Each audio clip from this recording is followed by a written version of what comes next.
Singer Johnny master గత 2 రోజులుగా లైంగిక ఆరోపణలు ఎదుర్కొంటున్న సంగతి తెలిసిందే. కొన్నాళ్లుగా తనను వేధిస్తున్నాడని ఓ యువతి జానీపై రాయదుర్గం పోలీసులకు ఫిర్యాదు చేసింది. దీంతో ఇప్పుడు ఇండస్ట్రీలో ఈ న్యూస్ హాట్ టాపిక్ గా మారింది. ఇప్పటికే సినీ ప్రముఖులు జానీ మాస్టర్ వేధింపుల కేసుపై రియాక్ట్ అవుతూ ఉన్నారు. తాజాగా సింగర్ చిన్మయి కూడా ఈ కేసుపై స్పందించింది. తన స్టైల్లో సీరియస్ గా రియాక్ట్ అయింది. ఇంకో మాటలో చెప్పాలంటే చాలా క్లియర్ గా జానీ మాస్టర్ కు ఇచ్చి పడేసింది.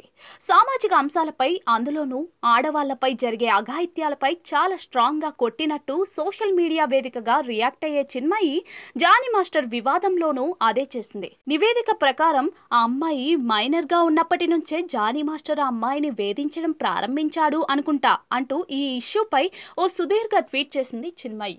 అంతేకాదు, ఈ కేసులో పోరాడేందుకు కావాల్సినంత శక్తి అమ్మాయికి చేకూరాలని తాను కోరుకుంటున్నట్టుగా తన ట్వీట్ లో కోట్ చేసింది.